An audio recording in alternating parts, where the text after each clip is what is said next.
When you need mealtime inspiration, it's worth shopping Kroger, where you'll find over 30,000 mouth-watering choices that excite your inner foodie. And no matter what tasty choice you make, you'll enjoy our everyday low prices, plus extra ways to save, like digital coupons worth over $600 each week. You can also save up to $1 off per gallon at the pump with fuel points. More savings and more inspiring flavors make shopping Kroger worth it every time. Kroger, fresh for everyone. Fuel restrictions apply. My dad works in B2B marketing. He came by my school for career day and said he was a big ROAS man. Then he told everyone how much he loved calculating his return on ad spend. My friends still laugh at me to this day. Not everyone gets B2B, but with LinkedIn, you'll be able to reach people who do. Get a $100 credit on your next ad campaign. Go to linkedin.com/results to claim your credit. That's linkedin.com/results. Terms and conditions apply. LinkedIn, the place to be. To be.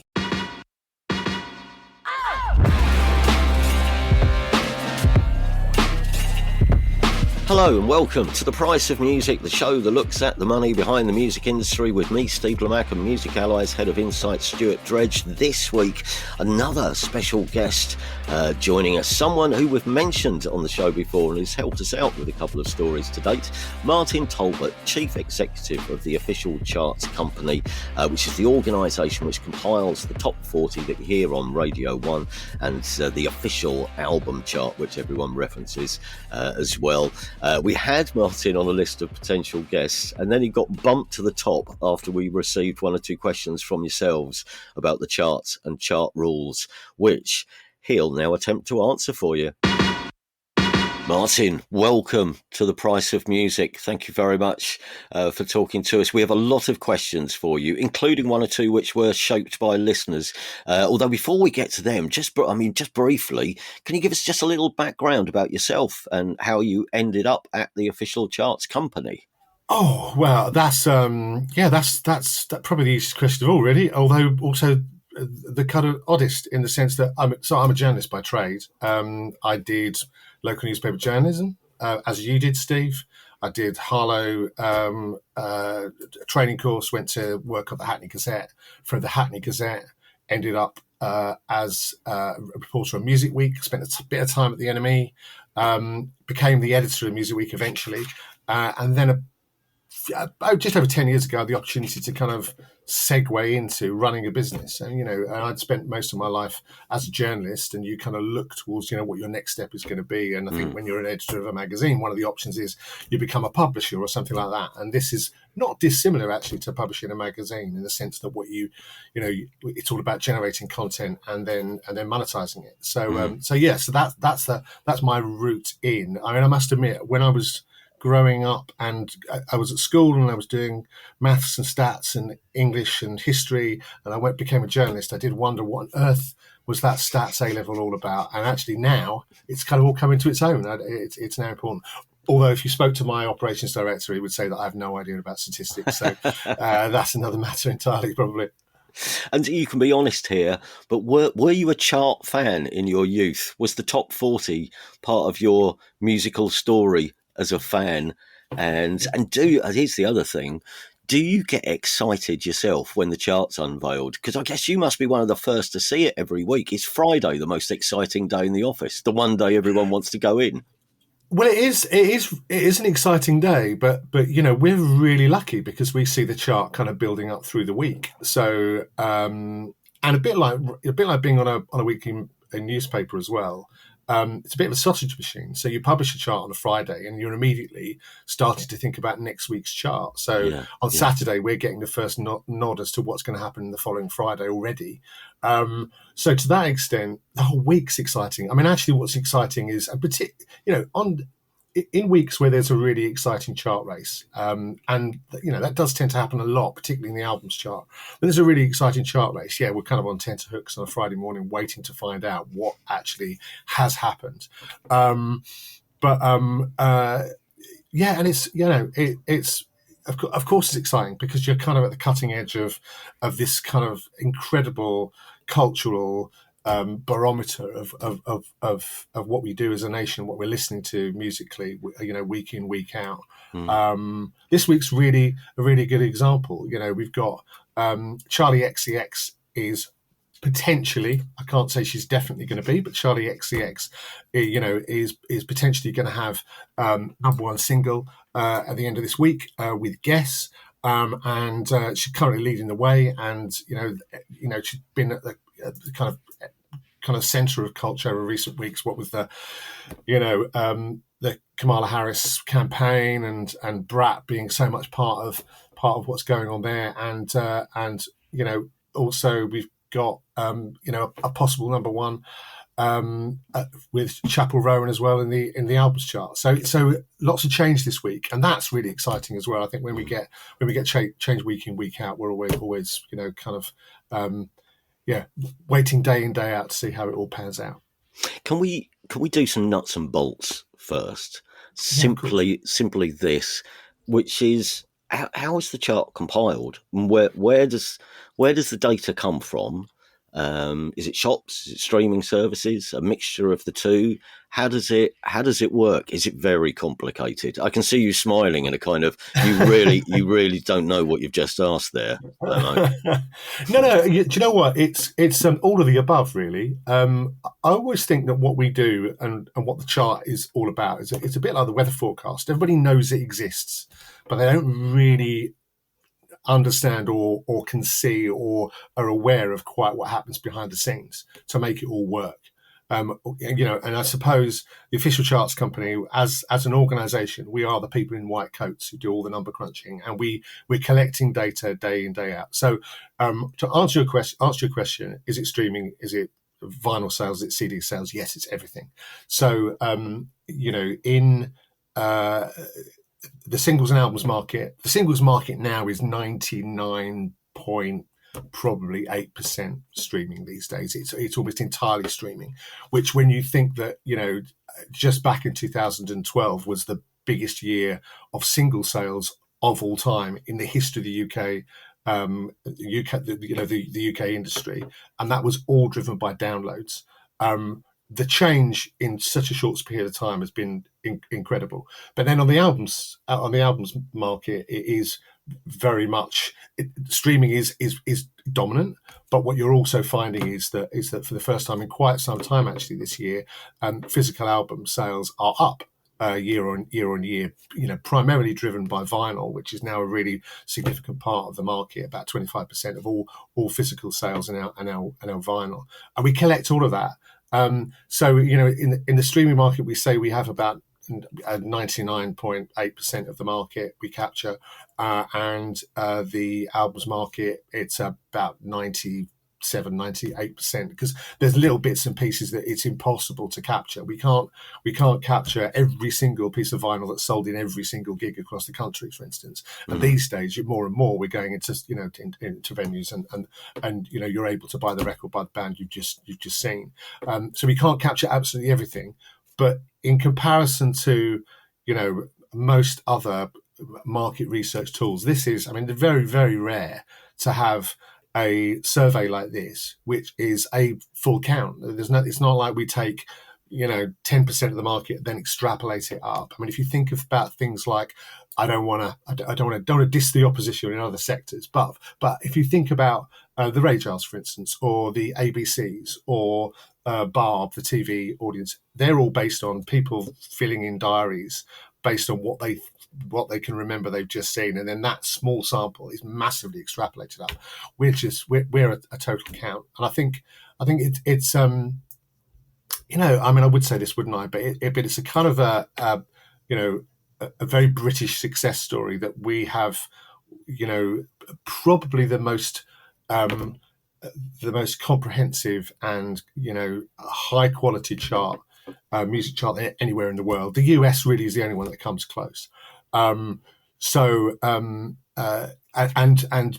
known for obviously doing the UK chart, but we also now publish and produce the French music industry's chart and the Irish music industry's chart, because we've had markets all the time coming to us and saying, can you do our charts for us? Because what we do here in the UK is so unusual. We're also a unique organisation because we're owned by the industry. So most of the other organizations around the world are owned by a third party kind of private organization making profit for its investors, et cetera, et cetera. We're owned by the music industry. So we are a 50-50 joint venture between an association which represents all of the record labels, which is called the BPI, which you'll know, and an organization that represents all the retailers, and the DSPs, which is an organization called ERA, the Entertainment Retailers Association. What that means is we have a board which has representatives from all of the major record labels, plus independent distributors, and also YouTube and Google and Spotify and Amazon, plus HMV and independent retail as well. So we're doing all of this on behalf of the industry as a whole. It's what makes us unique compared to anywhere else in the world. I mean, it's incredible the depth you go into, given that, if you go back to when I was a teenager, there would be a sample of shops who would phone in the catalogue numbers. And from that to where we are now. And I suppose, I guess it's challenging all the time because, there's data everywhere, isn't there? When more and more artists are going out and doing in-store gigs the week of the release of their album. And as you say, gigs, but you have started taking data from some gigs. What if you're an artist, what do you have to do to be able to sell a album at a gig and get registered to contribute to the chart? It's really simple, actually. All of the details of this are on our consumer website, officialcharts.com, and people just need to get in touch with us, and we can set it up in the venue. To be completely honest, it makes sense if you have a record which maybe will compete or be contention for the albums chart. Because if you're just going to sell 20 copies, with all due respect to selling 20 copies, that's not really going to have an impact on the albums chart. And as a result of that, it's probably not worth your while. But if you've got a record which maybe was going to be in the, one of the genre charts, going to be in the independent chart or the, a rock chart or something like that, then it's definitely worth reaching out and doing. And again, I think we're the only country in the world where they do anything like that. We take data from the only area where we do sampling is actually through the independent retail sector. We take data from about 100 retailers and we extrapolate up for the overall independent retail sector. If any record shop has a data feed they can just directly send to us, we will take it. It's not a problem. We want to collect as much as we possibly can. And it's obviously it's all virtuous and it's what we want to do. But the reality is we're owned by an association which represents retailers. So of course that's what we want to do. It's kind of in our DNA. I mean, you mentioned sort of sales and streams, how that mix changes. I mean, what are we seeing? What kind of trends are you seeing year on year? Because we kind of both were remembering a period of those kind of shock horror stories saying you can have a number one album with 27 copies sold, which I know is an exaggeration. But what will get you to number one these days? What do you sort of need? Even though it will vary. It does. It absolutely does vary week on week. But to give you an example, so on average, this year you've needed about 7 to 8 million streams. Vast majority audio, video sector. The video streaming sector is much smaller now than proportionally than it was when we first put streams in 10 years ago. But that's also partly because the audio streaming sector, the Spotifys, the Apple Musics, the Amazon Musics, et cetera, Deezer, there are other services available, have all grown so exponentially. Most music fans now access their music via a streaming service. So the volume of streams that's being generated. I mean, I think the numbers that were published a couple of weeks ago by the BPI, which are all our numbers, we gather them as part of our survey, said that I think we're looking at probably something like 200 billion streams being delivered in the UK this year. And so it's 7.8 to 8 million streams will get you to number one most weeks. But of course, it will depend. So Eminem, for instance, had his single out Houdini a few weeks ago, did 4 million video streams on top of his 8 million audio streams. So did, well over 11, 12 million streams. And, so in that particular week, if you had a single out and you didn't get to number one, you're a bit unlucky. It is what it is. And then if you go to last Christmas, in fact, literally last Christmas, the Christmas number one received something like 22, 23 million streams in that week. So because everybody's sitting at home and everybody's listening to exactly the same music, and it's not at all broken down. But this is, the streaming volumes have fundamentally changed the way the music industry is as well. We uncovered a really, I thought it was an amazing statistic from our data a couple of months ago. So back in 2004, before the digital revolution started, the top 100 of the official singles chart accounted for about 87% of the total singles market. Today, the first half of this year, the top 100 accounted for 4.5% to 5% of the total singles market. So we've gone from a situation where the singles chart was pretty much everything that was going on, barring 10, 12%. Whereas now it is a small proportion of this vast amount of activity that's going on, this vast amount of consumption, music listening that's happening. But I think partly because people weren't able to do that, in pre-streaming. We've all got stories. Does that kind of give you? I mean, obviously, what you haven't done in reaction to that is you haven't gone out and said we're doing a top 1,000 chart now. But does that give you thoughts about, well, how do we adapt for this world where the top 100 is 4%, 4.5%, but everything else is going on outside, or is it still valuable to have that top 100? To have that sort of cap on. Yeah, I think there's always. I think there is value in having the top 100. I mean, actually, so Radio 1 published the top 40. Music Week published top 75. We published top 100 on officialcharts.com. You can, with our database, you can pull off a top 15,000 if you wanted to. So you can go down as far as you want.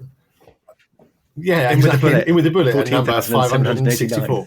But the reason for that is because we're the official charts company, inverted commas around charts, but we're a data organisation. So there are other organisations like ours, and actually, if you go to any other sector, any other there are.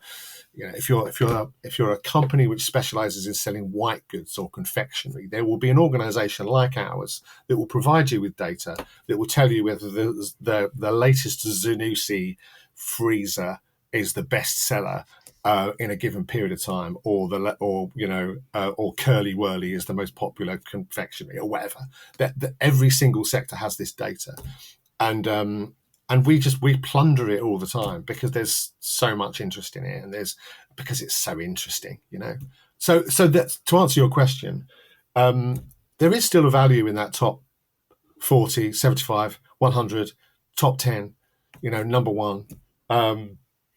Artists and labels are still massively driven by having the biggest selling single of the week, biggest selling album of the week, being in the top 10, measuring their performance.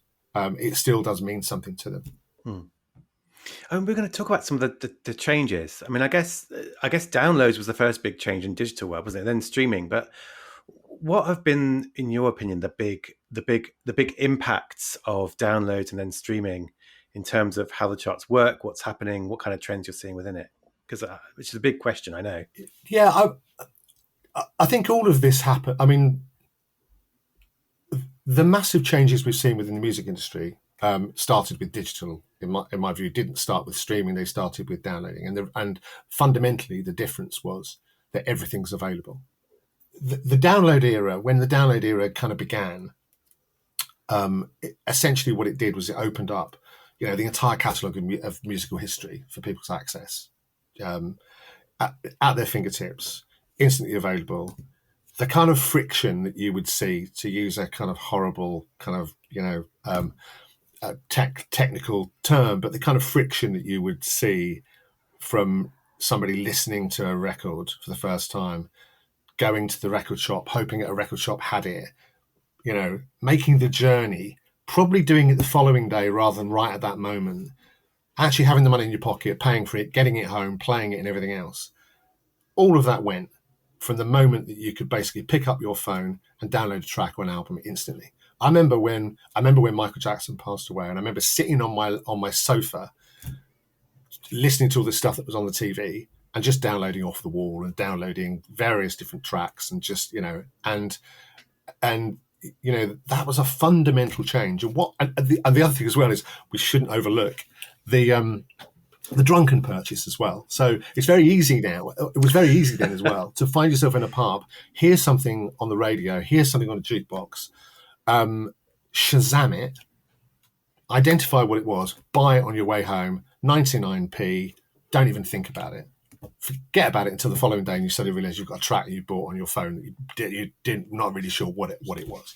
So that whole kind of explosion of consumption on the back of instantly available music, I think has fundamentally changed the business. And of course, what it meant was, that it meant that everything, pretty much, apart from a few artists, the Beatles being the most notable one in the early days, pretty much every artist was available. We've kind of segued from there into a world where not only is everything available, but I've already paid for it, so I can listen to any of it whenever I want to. And I think the fundamental shift that has had, I mean, forget the charts for a second, just in terms of musical culture, the fundamental shift that has ushered in is this kind of idea that if you release a single today or an album today, and there's more music being released than ever before because it's so easy to release it, not only are you competing with all of the other music that's available, that's being released right now, brand new music, but also everything else that's ever been recorded. So you're a rock band, you release your brand new album, I go onto Spotify, Deezer, Amazon Music, whatever, start searching for the rock band, see the rock band, right next door to it, not only is the rock band, but there's Deep Purple and there's Led Zeppelin and there's that fundamentally changes how the sense of competition. It does two things. One is that it makes it more difficult to launch an artist, for any artist to really get significant engagement. But it also, that's where that everything outside the 4.5% that's in the chart comes from. It's all of that availability, and of course you add on top of that. I mean, when I was growing up, when I was a teenager in the early 80s, rock and roll was 25 years old. It was only 25 years worth of pop music history. I mean, 25 years ago now is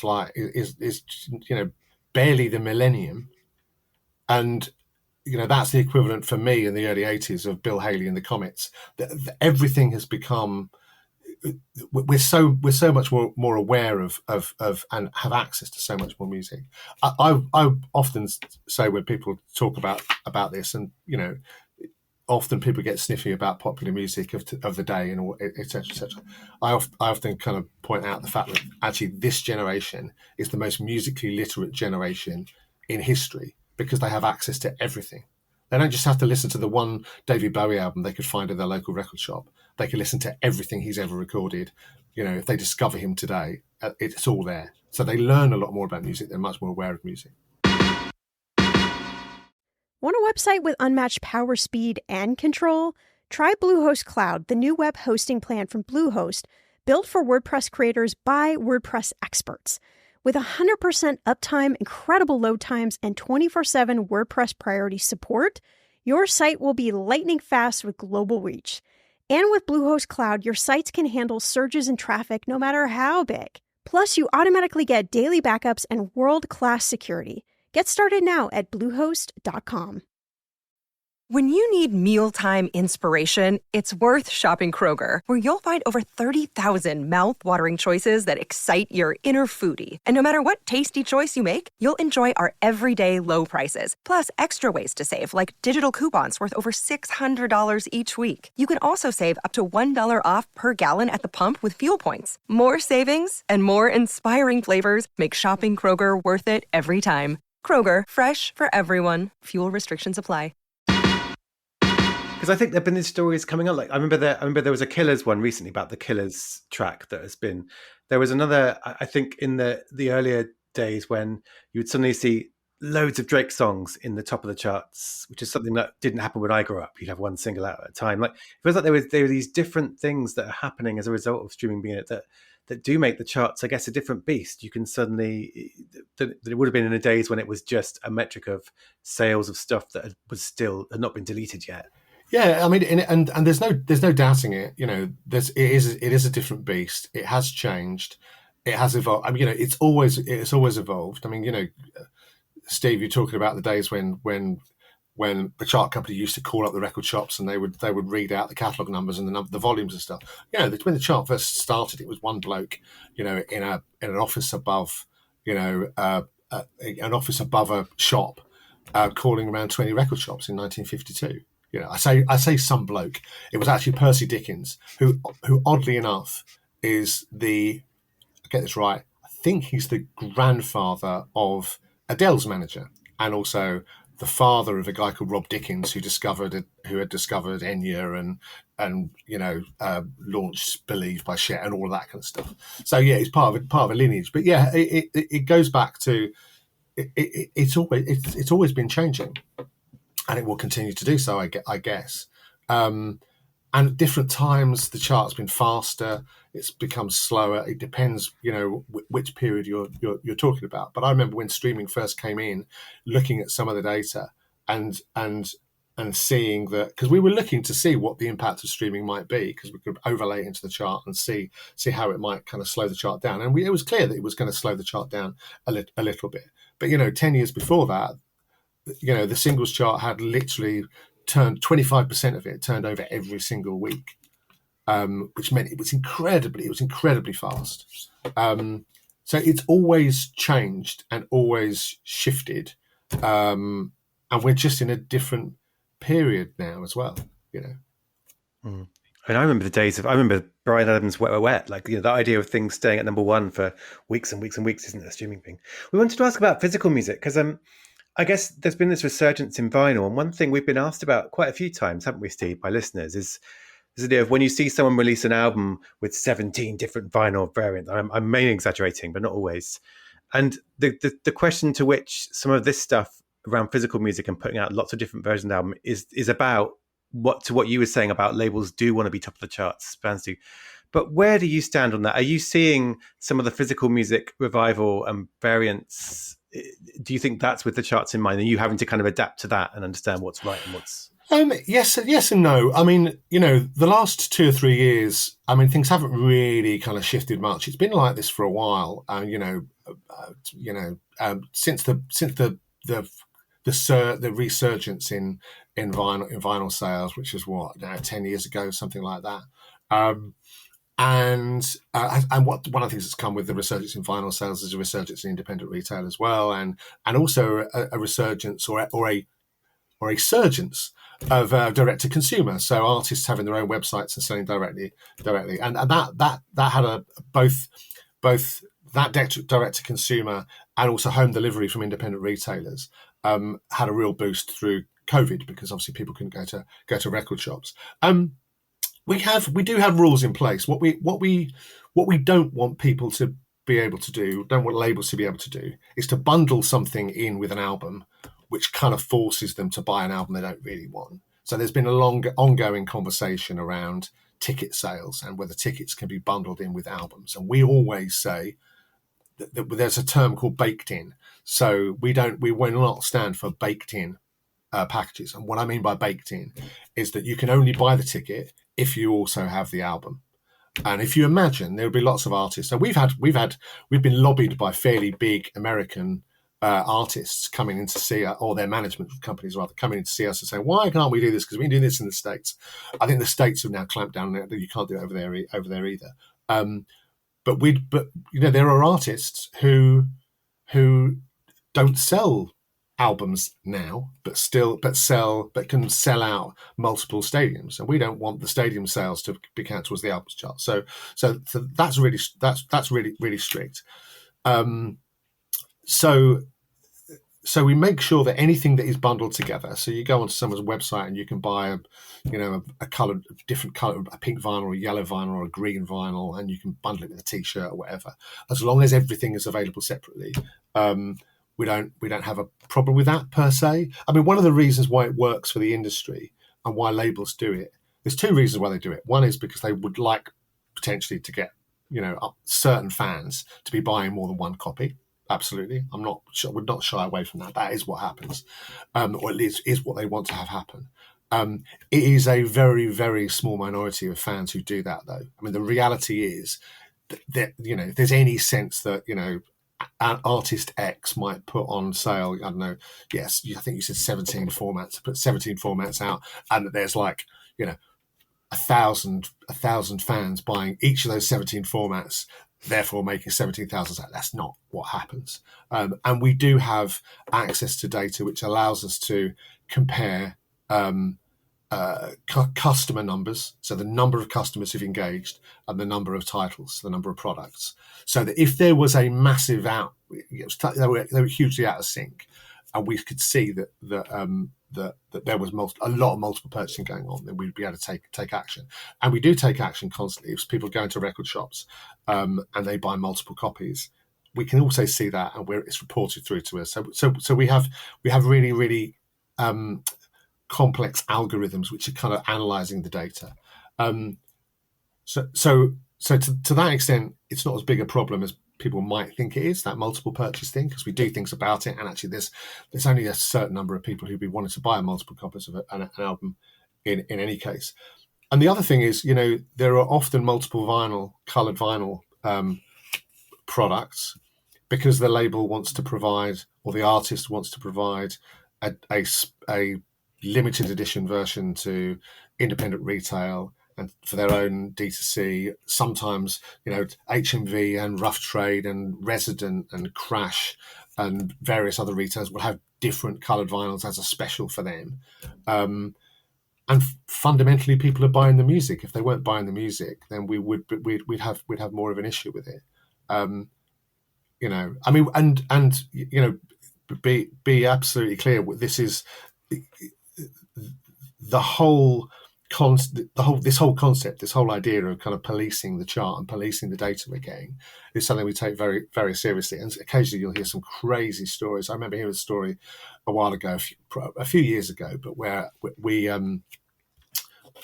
we could see that there were multiple purchases coming from a particular record shop, and we contacted the record shop and said, "What, you're way out of sync with the rest of the market. The rest of the market is all the other record shops selling like 2 copies each, and you've sold 50. What? How is that?" And they were like, "Well, that can't be the case because we only had 10 in stock."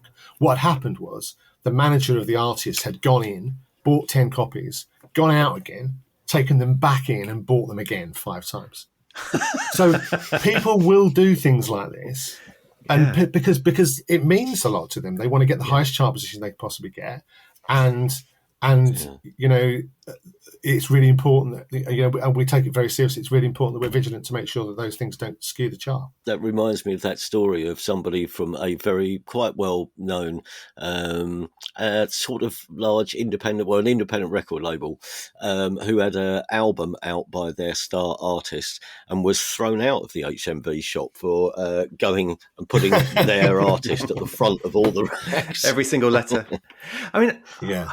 I was going to ask, in terms of the charts being a reflection of what people are listening to, is there always something that people are lobbying you to add in? I remember the days when it's like streaming should be in the charts, and then there was a day when it's like YouTube should be in the charts. And I don't know. I mean, maybe today, maybe TikTok is the thing. People would say that should be reflected in the charts somehow. But what do people? Are you always having someone say, for the charts to be truly reflective, you need to now add in this other thing, and do you have to then gauge what to do?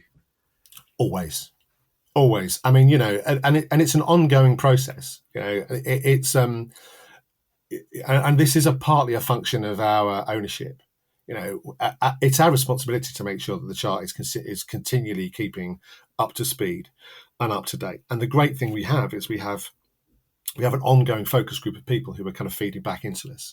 So TikTok is one that's been talked about. It's worth pointing out that we collect streams from all of the streaming services, but we only collect data on streams that are longer than 30 seconds. So most of the music streams within TikTok, their short forms are less than 30 seconds. So at the moment, not in. And we've had loads of debates internally. I mean, we've had all kind of crazy kind of conversations. We had a conversation many years ago when we were putting streams in.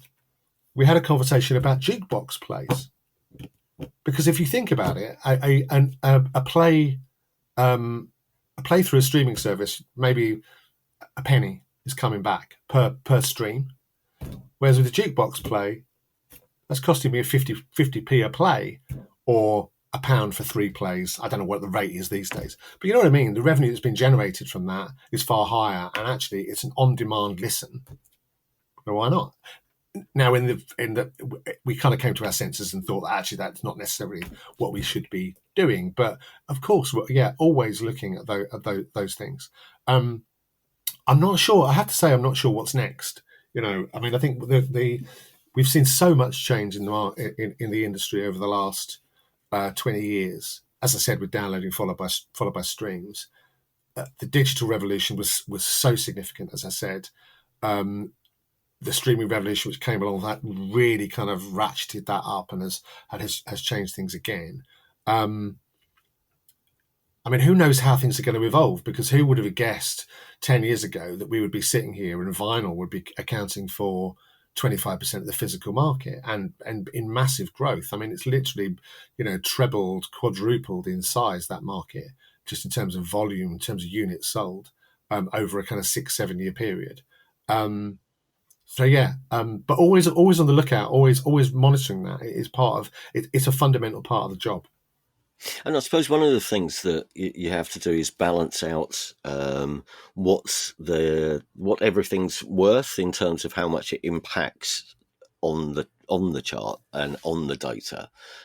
So, for instance, with the resurgence in vinyl, if I've gone in and bought my green vinyl. I don't know what colour vinyl the Fontaines DC album's coming out in, but I've bought my Fontaines DC album.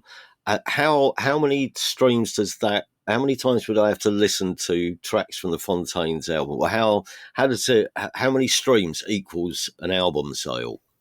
Well, it's slightly more complicated than that. In that what we have to do, because we only get track streams, so we have to make sure that if there's an album which has a really, really big single, for instance, on it, that big single doesn't distort the picture of and the performance of that album. But broadly speaking, it's about 1,200 streams account for one album. So you have to listen to those tracks 1,200 times, roughly speaking. But we don't, again, this is ongoing conversation, particularly since we started integrating streams, using value. We had to use some kind of metric, because we had to work out how to combine a sale, a download sale with a stream. And we decided, and this has been pretty much what everybody's decided around the world, we decided that 100 to 1 was the logical kind of equation, because broadly speaking, at that time, a penny per stream equated to about 99p a pound per download. And we just within the singles market, that's kind of irrelevant now because it's all streaming. We do decide to treat premium streams differently to ad-funded streams. So ad-funded streams we weight down, so we don't count those quite as heavily as a premium stream, because the user, the consumer, is making an active choice to invest in the music. And we've had conversations about should we equate vinyl as a higher value than CDs because that people are paying more for it. But we've just at this point decided that we're not going to go that way. It just make things more and more complicated. It's complicated enough. We live in a complicated world, right? And it's not straightforward. I was about to say, it is complicated enough. I'll tell you what, one thing which is noticeable, has become noticeable probably with the album charts, probably more so maybe in the last 5 years, is now with obviously the increase in streaming, is just how many of the best of and greatest hits albums now populate the chart. There are a lot of them, which I imagine is on the basis that people will stream the hits over and over and over again. But it does mean, as a result of this, that it's, again, coming back to, you made this point earlier on, it's harder to break new artists, or an album from a new artist is less likely to make the top 30 if the top 30 is made up of the two best of Eminem's, ABBA, Fleetwood Mac, and whoever else. Yeah, 100%. And it's a really difficult one, this.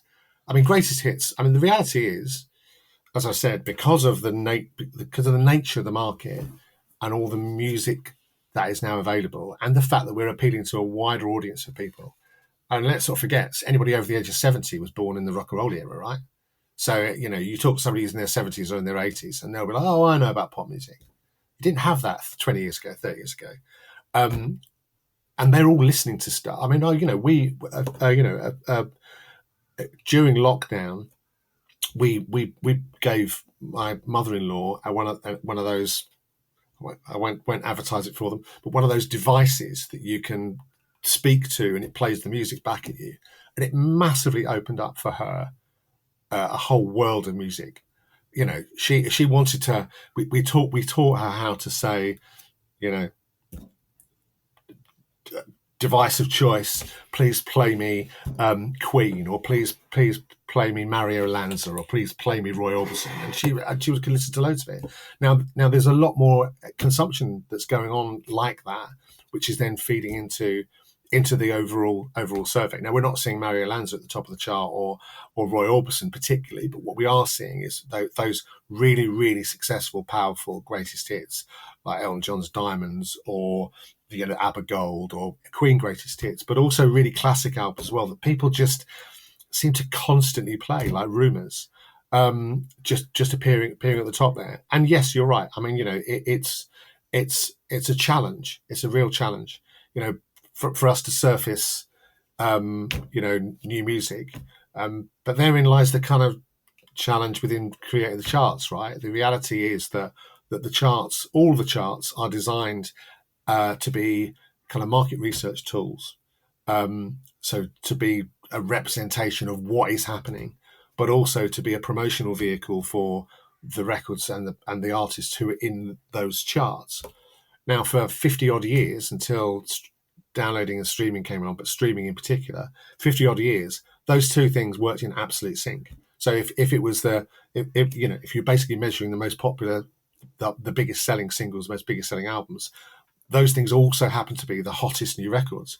Because to your point earlier, Stuart, about Love Is All Around by Wet, Wet, Wet, back in those days, in the physical only days, if a record label or the artist got bored with the record, they would delete it. They would no longer make it available. And that was designed specifically to force you as the consumer to then go out and buy the album. Actually, the consumer doesn't have that foisted upon them anymore. It's the consumer's choice. If the consumer just wants to listen to that track, they can. We do have the music market now is more democratic. There's a wider range of access points. It's been democratized in a way that it never was before. There's more music around. You can listen to it in more ways. You can buy a high price vinyl if you want to. You can access a completely free of charge ad funded tier streaming service. There are more ways people will be able to consume music than ever before. And actually, it's one of the reasons why, broadly speaking, piracy is, I wouldn't say it's completely disappeared, but piracy has all but disappeared. If you think about the problems that we had in the late 90s and in the 2000s with Napster and before that, I'm sure we all at different points have found ourselves walking along, certain markets in North London and finding kind of bootleg albums and bootleg live recordings. None of that whole culture has disappeared because everything is available. You can just get it whenever you want, free or paid for. So yeah, to come back to the point about greatest hits, yeah, they do play a really important part. But the alternative is what we decide we're going to take specific albums out of the chart because just don't like them being there. It's a really difficult one. I'm not saying we've got lists we could suggest if you're looking for input on that. We'll both give you a big list. But this is the other thing. I had a conversation. I did an interview with somebody and a newspaper. I won't say which one, about a year ago, and they were like, "Oh, the albums chart. We don't like the albums chart because none of the records that we like are in it." I was like, "Well, hold on a minute. Join the club." All the records that I listen to, most of the records that I tend to listen to at the moment are not records that are in the top 5 of the albums chart, top 10 of the albums chart. Occasionally 1 or 2 do creep in, but most of the records that I listen to barely make the top 40, top 100. But there is an amazing array of new music out there. It's very, very difficult. I mean, when I think about the job that you do, Steve, and you've been doing for a long time, bringing attention to new music, deciding who you're going to review this week, for instance, in the newspapers, deciding what tracks you're going to playlist, that must be so. I mean, I look at what Six Music does, and I'm kind of in awe because I just don't know how they make sense of it all. There's so much stuff, and that's the music environment we live in. Unfortunately, it's very difficult. AI might be the most important new computer technology ever. It's storming every industry, and literally billions of dollars are being invested. So buckle up. The problem is that AI needs a lot of speed and processing power. So how do you compete without costs spiraling out of control? It's time to upgrade to the next generation of the cloud, Oracle Cloud Infrastructure, or OCI.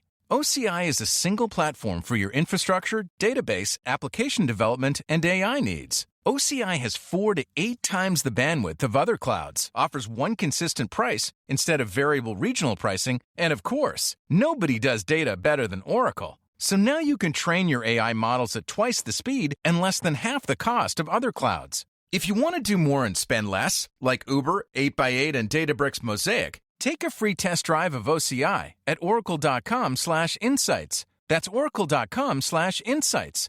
oracle.com/insights. You see, this is the point where I'm anti-democracy.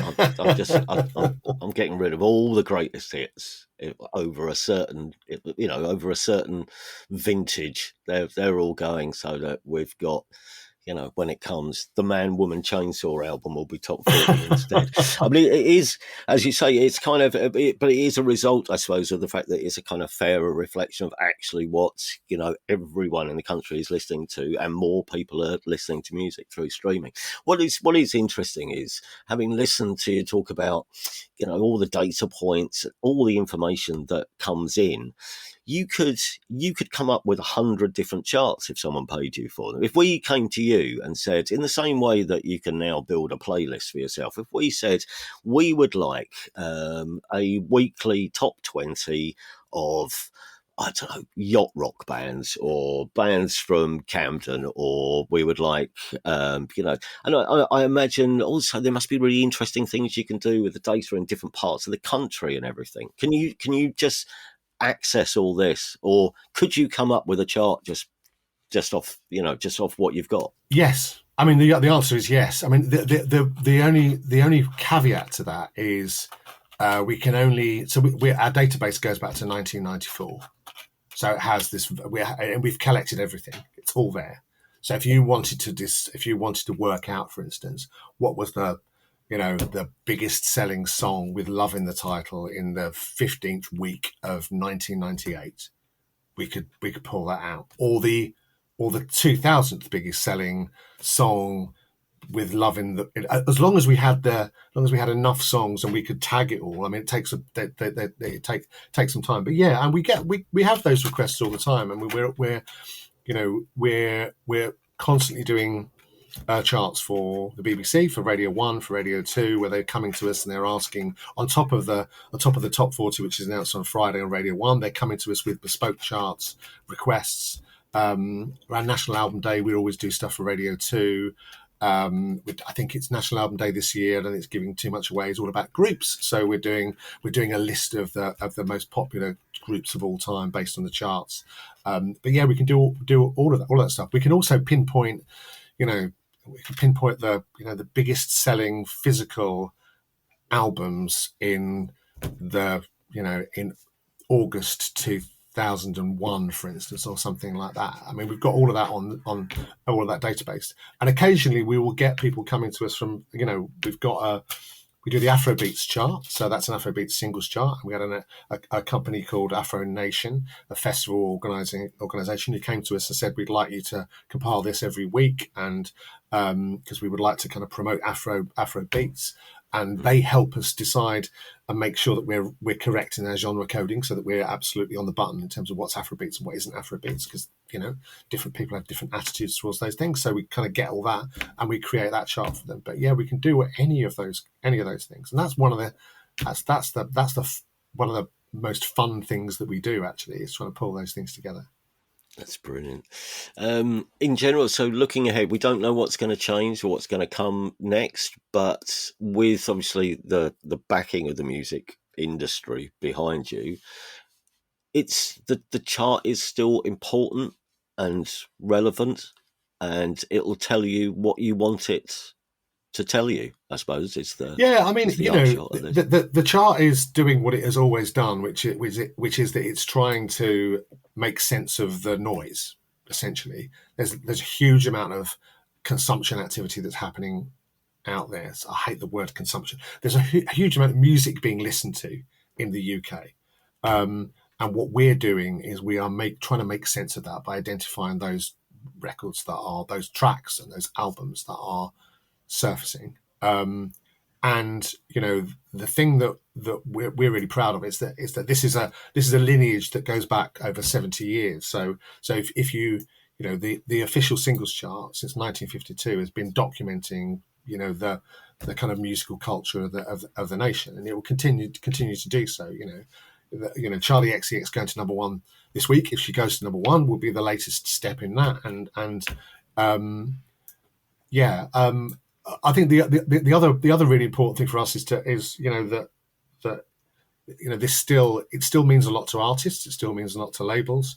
We inaugurated an award about 12, 13 years ago, the number one award, which we give out to artists every week. It's now been given out to about 1,000 artists in total. The biggest artists in the world, from Foo Fighters to, Queens of the Stone Age, Ed Sheeran, Dua Lipa, Taylor Swift, everybody. And believe me, they want them. It really means something to those artists, to the point that we've now launched a top 10 award, so that if you're top 10 in the single chart, the album chart, people want to kind of get hold of those as well, just to kind of to mark their moment.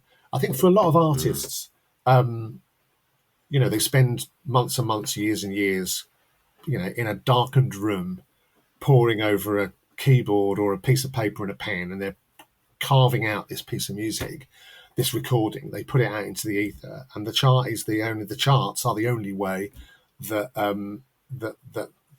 that they can get affirmation for their recording, or one of the only ways they can get it, and certainly the only way they can compare themselves to the other artists in the market. And we see that excitement and passion every week when artists get to number one. And the key is for us to use all of the tools at our disposal to be trying to push that and make that to music fans and make people aware of that. It's a brilliant place, I think, possibly to end on. Thank you very much. It has been both enjoyable and informative, and at no point did either of you mention the rivalry between Stuart's Norwich City and your Ipswich Town, Martin. So well done. I'm not sure it qualifies as a rivalry at the moment. Sadly, it's more of a look. We look up enviously. Don't. You're supposed to be the positive one. Don't be waving that white flag, that yellow and white, green and white flag. Yeah, I'm saying that's been brilliant. Long live the charts. Thank you very much, Martin. Cheers. Thanks very much, guys. Martin Talbot, I love that. By the way, if there is any particular area of the music industry that you think would warrant this type of forensic interview, do drop us a line or tweet us. But that was great. Thank you once again to Martin. And thank you for listening. If you've enjoyed the show, please do subscribe in your podcast app and give us a review and a rating in our ongoing attempts to bring new listeners to our little gang. Or, of course, give us a shout on social media. We'd be very grateful. You can also support the show via our Patreon page at patreon.com/thepriceofmusic. And if you have a question which you'd like us to answer on the show, email us at thepriceofmusicpodcast@gmail.com. We'll be dealing with some more of your questions in an episode coming very soon. For now, though, take care, everybody. Have a good week. Cheerio.